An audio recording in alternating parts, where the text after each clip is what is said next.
हमारे नेक के आसपास की जो मसल्स है ना, उनमें थोड़ी गर्माहट पैदा होगी।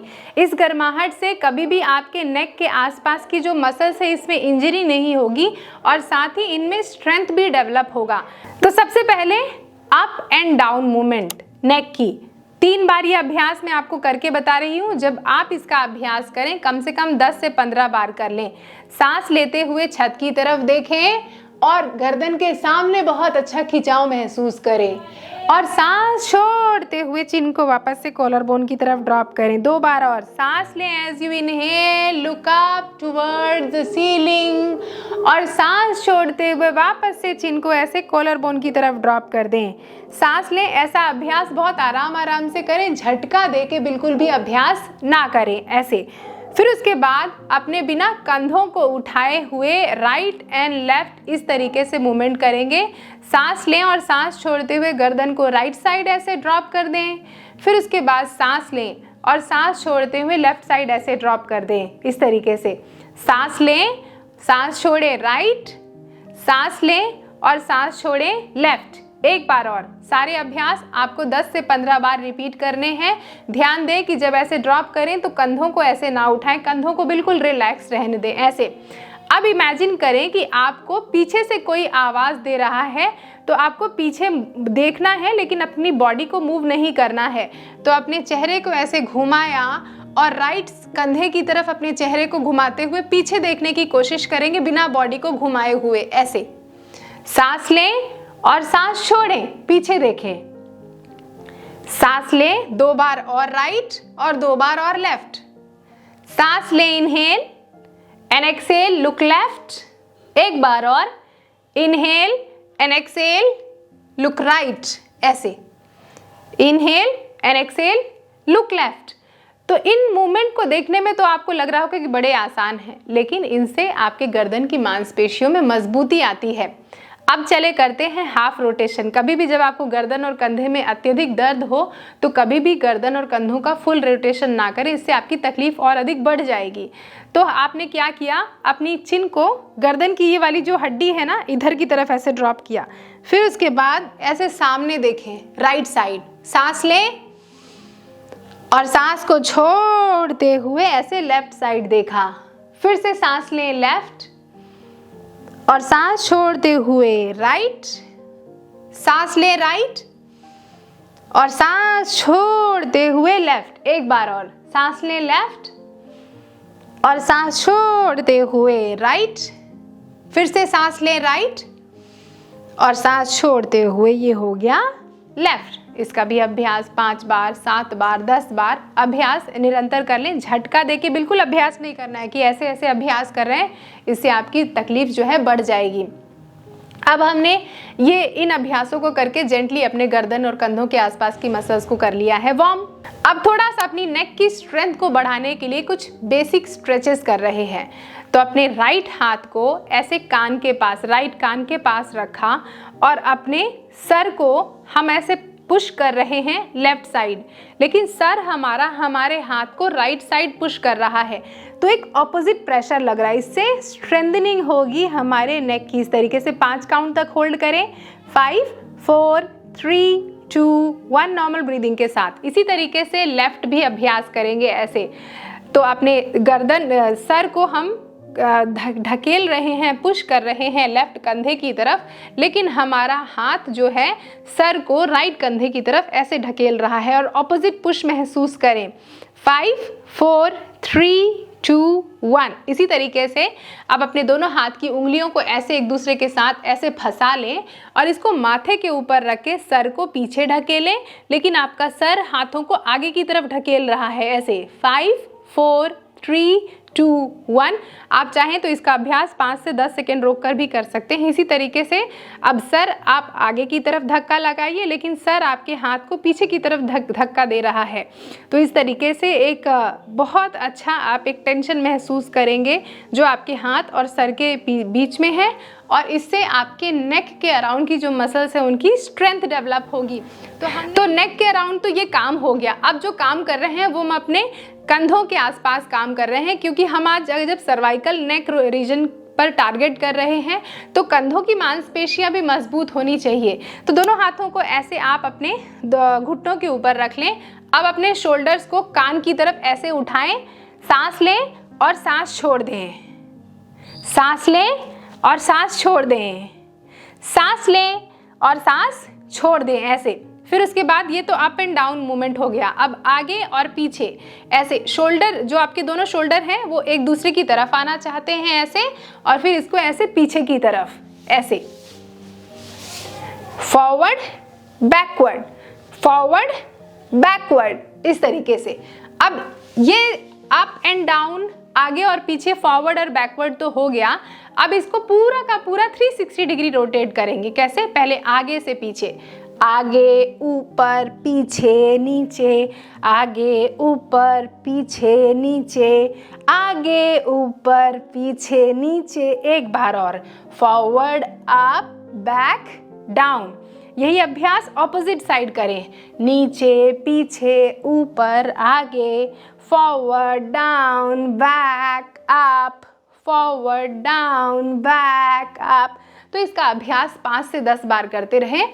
इससे आपके कंधों के आसपास, गर्दन और कंधों के आसपास की जो मसल्स हैं उनमें मजबूती आएगी, उनमें फ्लेक्सिबिलिटी डेवलप होगी, मोबिलिटी डेवलप होगी, जिससे कि वहाँ पर रक्त का संचार, ब्लड सर्कुलेशन इम्प्रूव होने से जो भी दर्द है वो धीरे धीरे चला जाएगा। अब आइए हम अभ्यास कर रहे हैं योगासनों का। सबसे पहला योगासन जो मैं आपको बता रही हूँ ये है उत्तान मंडूकासन। इसका अभ्यास जिनको घुटने में दर्द है वो ऐसे ही क्रॉस लेग पोजीशन पे बैठे बैठे करें। जिनको घुटने में दर्द नहीं है वो वज्रासन में बैठ के इसका अभ्यास करेंगे। तो इसका अभ्यास करने के लिए आपको करना क्या है कि ऐसे आपको वज्रासन में ऐसे बैठना है। अब जब आप वज्रासन में ऐसे बैठेंगे तो दोनों घुटनों को एक दूसरे के साथ जोड़ा हुआ है। अब क्या करेंगे, दोनों घुटनों को एक दूसरे से ऐसे दूर करेंगे इस तरीके से, और दोनों पाम्स को हमने अपने दोनों घुटनों के ऐसे बीच में रख दिया। बीच में रखने के बाद घुटनों को जितना दूर कर सकते हैं उतना दूर करें, ऐसे ऐसे, और फिर उसके बाद ऐसे इतनी दूरी पर कर लें। और फिर उसके बाद दोनों हाथों को आपको ऐसे टी की पोजीशन पे लेके आना है, और फिर उसके बाद दोनों हाथों को उठाते हुए अपने राइट पाम को लेफ्ट शोल्डर ब्लेड के ऊपर और लेफ्ट पाम को राइट शोल्डर ब्लेड के ऊपर ऐसे रखना है, ऑपोजिट रखना है ऐसे, और ब्रीद करते रहेंगे। ऐसे नीचे नहीं देखेंगे, नीचे नहीं देखेंगे, ऐसे सामने देखेंगे और सांस लेते और छोड़ते रहेंगे। इससे गर्दन और कंधों के आसपास एक एक्सटेंडेड स्ट्रेच आता है और पूरी स्पाइनल कॉर्ड जो है ऊपर की तरफ खिंची हुई है, जिससे जो वर्टिब्रास हैं वो अच्छी तरीके से इसमें खिंचाव आ रहा है। और ऐसे ब्रीद करते रहेंगे और कम से कम इस पॉस्चर को मिनिमम 10 सेकेंड तो आपको होल्ड करके रखना है और ब्रीदिंग नॉर्मल रखनी है। और फिर उसके बाद वापस से दोनों हाथों को टी की पोजीशन पे लेके आएँ और फिर रिलैक्स छोड़ दें। तो घुटने के दर्द वाले तो आराम से पालती मार के ही बैठें, क्रॉस लेग पोजीशन पे ही बैठें और इसका अभ्यास करें। अब हम अगला अभ्यास कर रहे हैं उत्तान शीर्षासन का, या इंग्लिश में इसे पपी पोज कहते हैं। इसका अभ्यास करने के लिए आपको वज्रासन में ऐसे बैठना है और वज्रासन में बैठने के बाद दोनों घुटनों को एक दूसरे से ऐसे दूर करना है। कम से कम दोनों घुटनों के बीच में आपकी कमर जितना फासला होगा। पीछे जो है दोनों पैर के अंगूठे एक दूसरे के साथ ऐसे जुड़े हुए होंगे। दोनों पाम्स को आपने थाई के ऊपर रखा। अब अपने दोनों हथेलियों को ऐसे आप अपनी योगा मैट पर रखेंगे। फिर क्या करेंगे, धीरे धीरे अपने हथेलियों को सरकाएंगे, आपकी योगा मैट पर स्लाइड करेंगे। इस तरीके से स्लाइड करते हुए धीरे धीरे आपकी हिप ऐसे उठेगी और आपकी हिप जैसे ही छत की तरफ गई, आपके चेस्ट को आपको मैट पर ड्रॉप करना है। और आपके मैट पर जैसे ही आप चेस्ट ड्रॉप करेंगे ना, तो जो आपकी ठुड्डी है, चिन है, इसको भी आपको आपकी योगा मैट पर ऐसे ड्रॉप करना है। और दोनों पैर जो पहले एक दूसरे के साथ थे वो ऐसे एक दूसरे से दूर हो जाएंगे, ऐसे इस तरीके से। और ब्रीद करना है ऐसे, कम से कम 10 सेकेंड या 30 सेकेंड इस पोस्चर को होल्ड करना है। सांसें लेते और छोड़ते रहना है और फिर उसके बाद हेड अप करना है और आराम से अपनी योगा मैट पर फिर से बैठ जाना है। हाँ, एक चीज़ का ये ज़रूर ध्यान रखें कि अगर आपको घुटने में दर्द की समस्या है तो ऐसे वज्रासन में कभी भी मत बैठिए।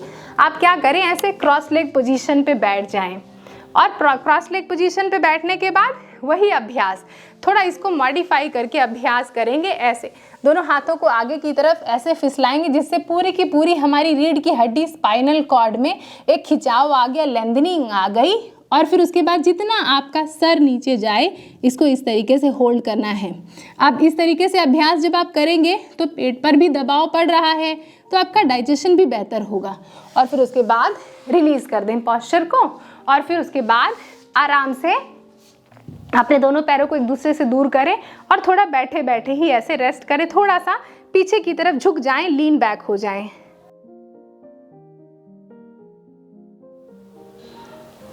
अब हम अगले कुछ पॉस्चर्स का अभ्यास कर रहे हैं जो कि हम पेट के बल लेटकर करेंगे प्राण पोजीशन पे।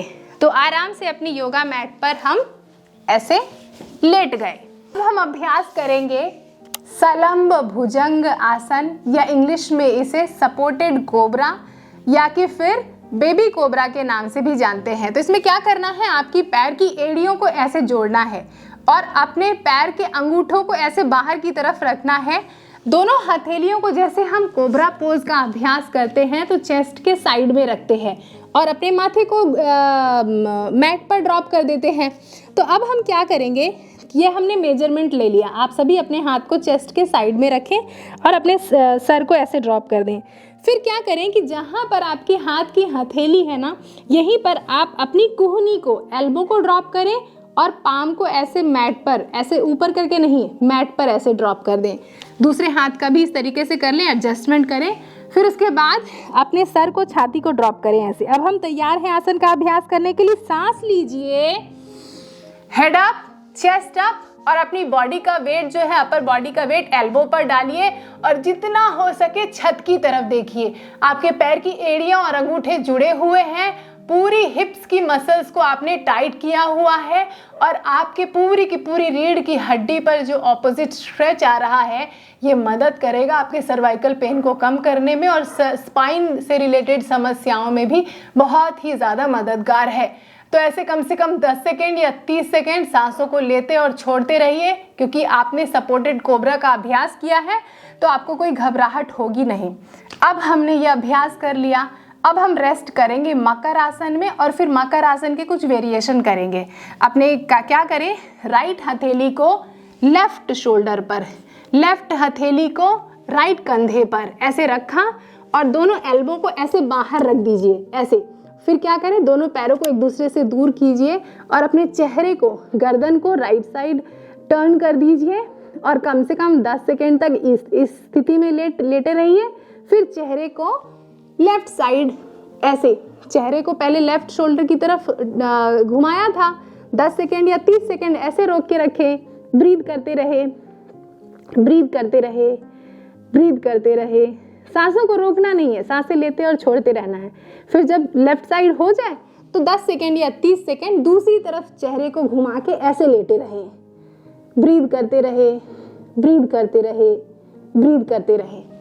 तो ये है मकर आसन का अभ्यास। अब मकर आसन का वेरिएशन मैं आपको सिखाती हूँ जो कि अगेन आपको बहुत ही ज़्यादा मदद करेगा गर्दन और कंधों के आसपास की मसल्स में जो तनाव है उसको कम करने में। क्या करें कि अपने एल्बो और शोल्डर को एक लाइन में रखें ऐसे, इस तरीके से। अब पीछे मत लेके जाएं इसको, ऐसे इसको कंधे को और अपनी कूहनी को एक लाइन में रखें। फिर क्या करें, पैरों को चाहें तो दूर ही रहने दें, पैरों का भी कोई कंट्रीब्यूशन नहीं है। फिर क्या करें, अपने राइट हथेली को राइट गाल के नीचे ऐसे और लेफ्ट हथेली को लेफ्ट गाल के नीचे ऐसे रख दें इस तरीके से और सामने देखें और अपने चेहरे को एकदम ढीला छोड़ दें। फिर क्या करें, अब धीरे धीरे जैसे आप वॉक करते हैं ना उस तरीके से अपने दोनों एल्बो को ऐसे दूर लेके जाएं।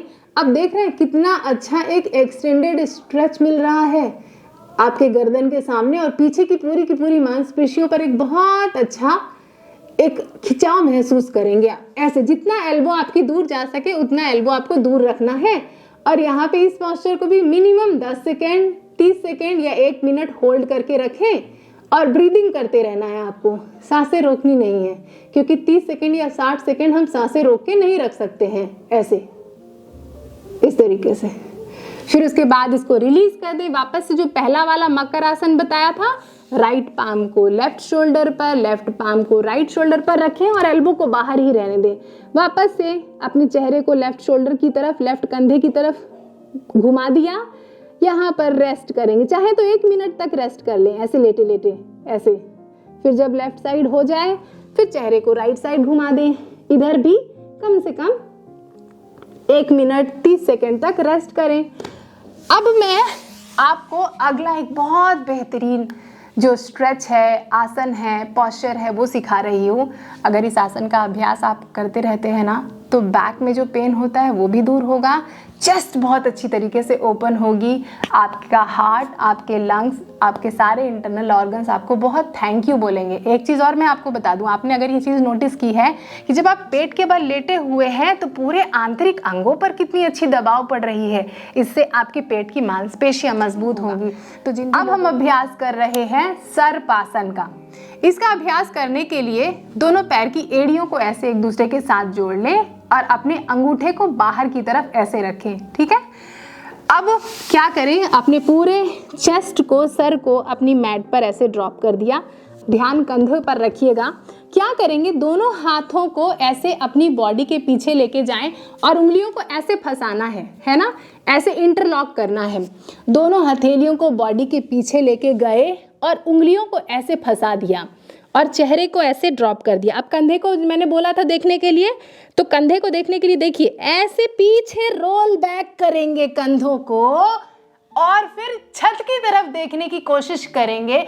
जितना अपनी चेस्ट को उठा सकते हैं, हाथ को बाहर की तरफ खींच सकते हैं, खींचे। 1 2 3 4 5 6 7 8 9 10। एक्सेल। नॉर्मल ब्रीदिंग के साथ ये सारे अभ्यास करेंगे। मैंने 10 काउंट तक होल्ड किया। अगर आपसे 10 काउंट ना होल्ड करने आए तो आप कम से कम 5 काउंट तक होल्ड कर लें। 5 भी ना आए तो 3 से शुरुआत करें, लेकिन शुरुआत ज़रूर करें। इस अभ्यास को करने से पूरी बैक मसल्स बहुत अच्छी तरीके से खिंच गई। कभी भी ज़िंदगी में आपको लोअर बैक पेन की समस्या या स्पाइन से रिलेटेड कोई भी समस्या हो ही नहीं सकती अगर आप ये अभ्यासों को करते रहते हैं। आराम से अपनी योगा मैट पर लेट जाएं। कम से कम 5 से 10 मिनट तक ऐसे ही लेटे रहें। पूरी बॉडी को रिलैक्स करें, ढीला छोड़ दें।